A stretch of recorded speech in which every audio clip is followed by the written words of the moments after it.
मैं सूरज आप सभी का वर्ड इनकारेशन में स्वागत करता हूं। आज का वर्ड है कॉन्स्टिट्यूशनल मोनार्की यानी संवैधानिक राजतंत्र।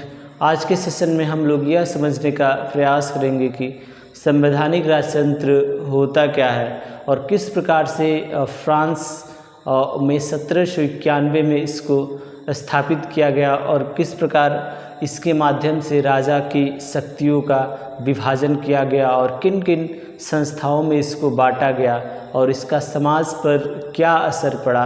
इन्हीं सब बिंदुओं पर आज के सेशन में चर्चा करेंगे। सबसे पहले बात करते हैं कॉन्स्टिट्यूशनल मोनार्की यानी संवैधानिक राजतंत्र। इससे आशय यह है कि कहीं न कहीं राजा का तो पद होता था, मगर जो भी शक्तियाँ होती थी वो एक संस्थागत होती थी, यानी संस्थाओं में उसको वितरित किया जाता था। जैसे कि कॉन्स्टिट्यूशनल मोनार्की के अंतर्गत फ्रांस में जो शक्ति थी उसको दो भागों में बांट दिया गया। पहला एक था कुछ पारंपरिक जो अधिकार होते थे वो राजा को दिए गए। उसके बाद से ज़्यादातर जो शक्तियाँ होती थी कहीं न कहीं राज्य के विकास के लिए, लोगों के कल्याण के लिए उसको संस्थाओं के माध्यम से वितरित किया गया। और संस्थाओं में सामान्यतः आता है लेजिस्लेचर, उसके बाद आता है एग्जीक्यूटिव और उसके बाद आता है जुडिशरी।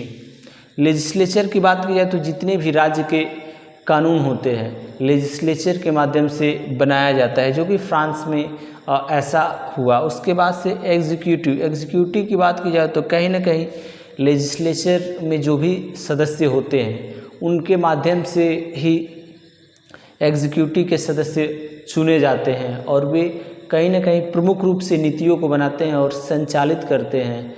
अब बात करते हैं जुडिशरी की बात की जाए तो फ्रांस में जुडिशरी के लिए भी चुनाव होता था और जिसके माध्यम से जो वहाँ के सक्रिय वोटर्स थे वही लोग जुडिशरी और लेजिस्लेचर और एग्जीक्यूटिव इन तीनों संस्थाओं के जो भी सदस्य होते थे उनका चुनाव करते थे।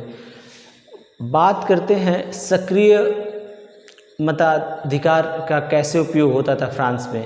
सक्रिय वोटर्स वो होते थे जिनकी उम्र 25 वर्ष से ज़्यादा हो और पुरुष हो और जो कहीं ना कहीं टैक्स के रूप में अपने पूरे सालाने जो मजदूरी होती थी उसका 3 दिन का जो मजदूरी होता था वे सरकार को देते थे। वैसे ही लोग वोट कर सकते थे। धन्यवाद।